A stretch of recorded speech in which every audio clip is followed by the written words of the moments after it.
Nous sommes toujours aux 25e journée européenne de la Société française de cardiologie, c'est presque un anniversaire. Nous avons le plaisir d'avoir sur le plateau de Cordiam TV le professeur Ariel Cohen, qui est responsable du comité scientifique, on va dire comme ça. Exactement. Donc l'intérêt, c'est d'avoir un des responsables et de lui demander déjà comment se sont passées ces journées dans l'ensemble, et en particulier par rapport au thème choisi, qui était la médecine personnalisée. Est-ce que les communications ont répondu aux attentes des organisateurs? Merci pour l'invitation. Alors, je dirige en effet le comité d'organisation. C'est un travail d'équipe, hein. Tu l'as compris. Le comité d'organisation sélectionne, le comité scientifique donne son avis. Et cette année, on a choisi donc comme fil conducteur la médecine personnalisée déclinée sur le mode cardiologique. Et donc, on appelait ça la cardiologie sur mesure. Et on s'est rendu compte qu'on pouvait décliner ce concept dans les différentes approches diagnostiques et thérapeutiques qui touchent notre spécialité, libérale ou hospitalière, le facteur de risque, l'insuffisance cardiaque, la maladie coronaire, la fibrillation atriale, la chirurgie, l'imagerie, les biomarqueurs.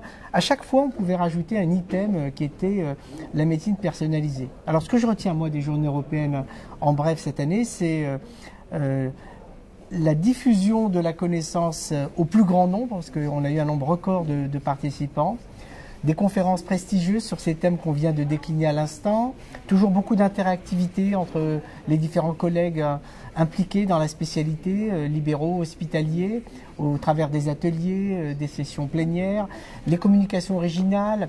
Donc, tout ce qui fait la richesse de ce congrès, qui reste donc le congrès phare de la cardiologie, avec une partie dans laquelle on demande aux plus jeunes d'entre nous d'apporter des avancées, de les expliciter. Donc je pense aux fondamentalistes, avec tout ce qui a été dit en thérapie cellulaire, en transplantation, mais aussi en cœur artificiel, en tout ce qui a été imagerie, avec toutes les avancées qu'il y a eu aussi, venant donc des plus jeunes, et puis tout cela finalisé, complété par ceux de la maturité qui, eux, ont l'expérience et qui donc peuvent relativiser ou éventuellement ouvrir des perspectives.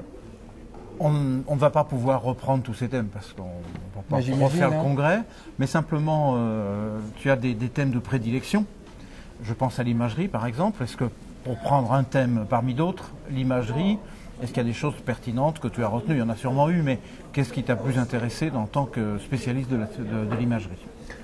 Moi, je dirais qu'on est arrivé à l'âge de la maturité en imagerie. Finalement, ces différentes modalités successives, ultrasons, scanner, IRM, perfusion, isotope, salle de cathétérisme, doivent être considérées aujourd'hui comme différentes strates d'approche pour un patient, pour aboutir au bout du bout vers cette imagerie de fusion qui devrait permettre peut-être de marier l'information morphologique avec l'information fonctionnelle. Alors pour être pratique, par exemple en imagerie et ultrasonore, l'échographie 3D est installée maintenant, hein. Les constructeurs la diffusent. En scanner, c'est installé, qu'on peut explorer une coronaire de façon fiable en dehors des épisodes aigus. En isotope, la tomographie par émission de positons, c'est vraiment la technique de référence pour l'étude du métabolisme. Bref, en IRM, c'est une technique vraiment prometteuse pour tout ce qui est fonction myocardique. Et donc tout cela forme un alliage ou un mariage plutôt qui permet pour un patient de lui proposer là encore une approche ciblée, un peu personnalisée en fonction du contexte clinique à explorer. Est-ce que j'entends pas là un message universitaire? Parce que moi, j'ai entendu pendant longtemps, et peut-être que ce discours est dépassé, aujourd'hui, il y a des techniques qui apportent à peu près la même chose, et quand je suis en ville, j'essaye de coller à celle que je connais le mieux, à celle où j'ai un correspondant qui répond le mieux à mes attentes. Est-ce que là, effectivement, l'évolution n'est pas au contraire de dire on a besoin d'une complémentarité de toutes ces techniques et pas des alternatives pour pouvoir mieux cerner les diagnostics? Tu connais la fréquentation des journées européennes, hein? C'est comme on dit vulgairement 50-50. Hein? Donc nous, quand on prépare un programme, on fait en sorte que que tout le monde y trouve son compte. C'était pas du tout à des fins polémiques, j'ai bien compris, pour la stratégie diagnostique, il n'y a pour aucune savoir s'il polémique. avait évolué. Et donc du coup, dans notre approche, justement, ce qu'on essaye de faire, c'est de distinguer l'approche en fonction du contexte. En clair, il faut que les gens fassent ce qu'ils savent faire, mais ça ne les empêche pas de savoir ce qui peut être fait. Et donc on leur donne finalement les outils qui leur permettent d'aboutir à une stratégie graduelle à adapter, à modifier, à moduler en fonction du patient. Donc par exemple, pour répondre très précisément à ta question, est-ce qu'il faut avoir des appareils d'échographie 3D étudiant la déformation dans tous les cabinets de vie? Non, bien sûr. Mais il faut quand même qu'ils sachent quels sont les avantages et les avancées que permettent ces techniques pour savoir dans quelle situation on peut les indiquer avec pertinence. Par exemple, étudier la déformation chez un patient qui a une sténose aortique serrée qui est asymptomatique avec une FEVG normale, c'est hyper important en médecine de ville parce que ça veut dire que le patient asymptomatique est à risque. Et donc il n'est pas vraiment asymptomatique. Donc tu vois, ça concerne vraiment le collègue qui est tout seul dans son cabinet. Parce que s'il sait qu'il peut approcher... Avoir plus d'informations autrement. Ouais. Bien sûr. Donc moi je crois vraiment que l'objectif c'est de donner des outils aux gens. Tu vois, un peu comme une espèce de couteau suisse qu'il a dans la poche.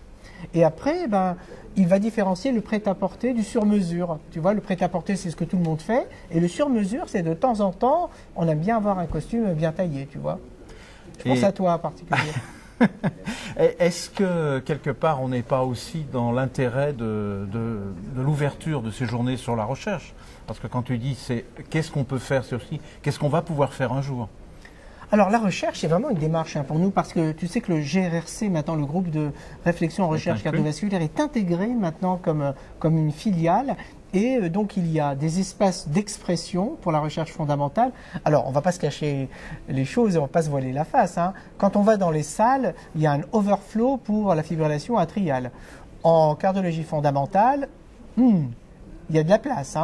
Donc il y a encore une éducation à apporter pour que on arrive à illustrer de façon pratique cette fameuse cardiologie ou médecine translationnelle. En gros, il faudrait qu'on arrive à convaincre nos collègues libéraux et hospitaliers que la pratique peut être fondée pas seulement sur, entre guillemets, des modèles cliniques qui sont leurs patients, mais également sur des modèles dérivés de leurs patients qui ont été donc modélisés. Et on peut en tirer beaucoup de conclusions. Donc, aux Journées européennes, on fait en sorte qu'il y ait une expression de cette communauté qui est d'ailleurs l'avenir de la cardiologie, mais en même temps qu'il y ait quelqu'un qui, dans cette session, apporte le regard clinique, en gros, entre guillemets, à quoi ça sert. On a eu un très bel exemple de cela avec Denis Engoulevent qui nous a parlé du conditionnement et de sa pratique clinique, et c'est typiquement dans le créneau de la médecine transitionnelle entre la recherche et la pratique clinique. C'est exactement ça. Souviens-toi, il y a eu la conférence également sur le calcium et les maladies cardiovasculaires, la conférence sur la thérapie cellulaire, la conférence sur immunité et l'athérosclérose. Il faut quand même qu'on se mette dans un paysage qui est le paysage contemporain. C'est-à-dire que le raisonnement un peu trivial, stéréotypé évolue. Par exemple, il y a une dysfonction immunitaire particulière dans l'athérosclérose et que dans la genèse de l'athérosclérose n'interviennent pas que l'inflammation, les anomalies de la coagulation, la dysfonction endothéliale. C'est beaucoup plus complexe et donc c'est une ouverture vers de nouveaux traitements. Donc nous, cliniciens prescripteurs, on ne peut pas s'affranchir de cette réflexion. On est obligé de se préparer à l'avenir. Exactement. Donc l'avenir, il est représenté au travers de nos jeunes collègues fondamentalistes, en général encadrés par leur maître clinicien ou d'ailleurs fondamentalistes, mais qui ont une culture clinique qui permet de relativiser les résultats. On n'est pas si loin du temps où on était dans la perspective de l'avenir pour les traitements anticoagulants, aujourd'hui appelés directs. Aujourd'hui, on est à un stade plus établi, avec des preuves, avec des registres, avec des données très intéressantes. Donc, est-ce que tu peux nous en dire deux mots, puisque c'est aussi un domaine dans lequel un domaine que tu connais bien? J'ai l'impression qu'on a changé de paradigme. Et en face de nous, on n'a que des problèmes réglementaires à nous opposer. En clair, on a démontré des choses, que ces anticoagulants oraux directs étaient une vraie évolution dans la prescription, avec une sécurité particulière, en particulier pour cet accident majeur qui est l'hémorragie intracrânienne avec une réduction drastique pour nos patients. On a donc maintenant des données qui portent sur des centaines de milliers de patients.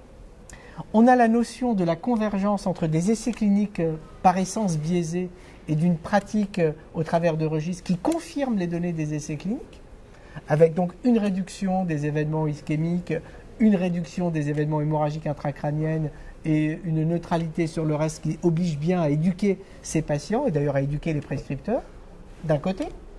Et de l'autre, on a des arguments que l'on comprend parce qu'on n'est pas totalement décérébré, qui sont qu'on n'a pas les moyens. Donc soyons honnêtes, disons la vérité à tout le monde, c'est que oui, ces médicaments sont une vraie approche nouvelle, complémentaire, performante, et peut-être qu'on n'a pas les moyens. Et tu sais, il y a des gens qui sont plus sincères que nous en Europe.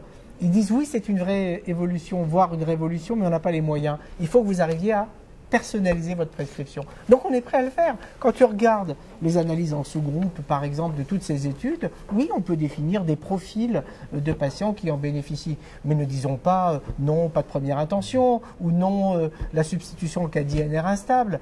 Enfin, on est praticien clinicien quand même. C'est compliqué de demander à un patient de montrer son carnet. Combien de patients voit-on en consultation dont au moins un INR est en dehors de la zone thérapeutique? Voilà, c'est ça la réalité.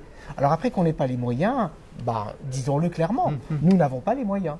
D'accord, parce que tu as commencé par dire des obligations réglementaires, et puis petit à petit tu as parlé d'avoir les moyens. Donc on arrive aux limitations financières. Tu as vu les textes de l'HAS quand même, c'est une deuxième intention. Le service médical rendu, même si on joue sur les mots, on va dire il est un peu light. Bon, alors que nous, ce que l'on voit, nous, on est des modestes observateurs de la littérature et de l'expérience. C'est que ça ne correspond pas à ce que l'on sait. Si on raisonnait de la même façon pour les thérapeutiques ciblées en cancérologie ou ailleurs, ce serait un scandale.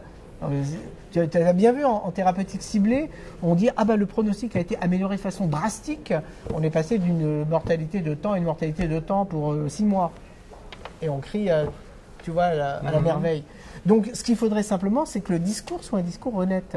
Voilà, moi, c'est ce qui me gêne. C'est que je trouve qu'il y a une discordance. Disons les choses, c'est mieux, mais voilà, on ne peut pas. Bon. Et donc, comme d'habitude, je vois que tu as un enthousiasme et un débit qui traduit cet enthousiasme. C'est la fatigue, je crois. Non, mais ça veut dire simplement qu'on ne peut pas tout couvrir, malheureusement.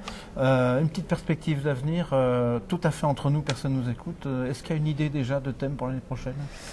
Est-ce qu'il y a des pistes? Non, mais tu connais Yves Juillère, notre président, après la conférence de Cédric Villani hier, il m'a dit « What's next ?» à l'oreille droite.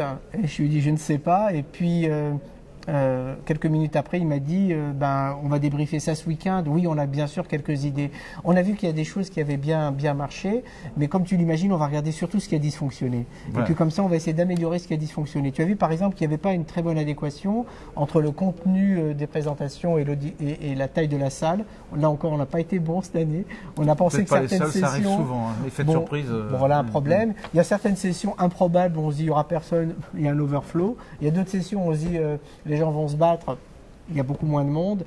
Je pense que la démarche, elle est vertueuse depuis de nombreuses années. Les précédents de l'Institut français de cardiologie ont déjà tout fait. Ne serait-ce que les 25 dernières. Voilà, mes prédécesseurs ont déjà tout très bien fait, donc je n'ai pas la prétention de redécouvrir la poudre. Mais nous, on va regarder vraiment ces dysfonctionnements-là.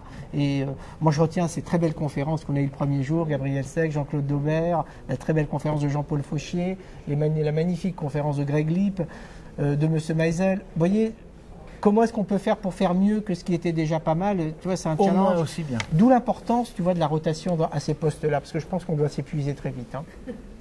Merci pour cette conclusion pleine d'humilité. Avec plaisir. Merci, à bientôt. Merci à toi.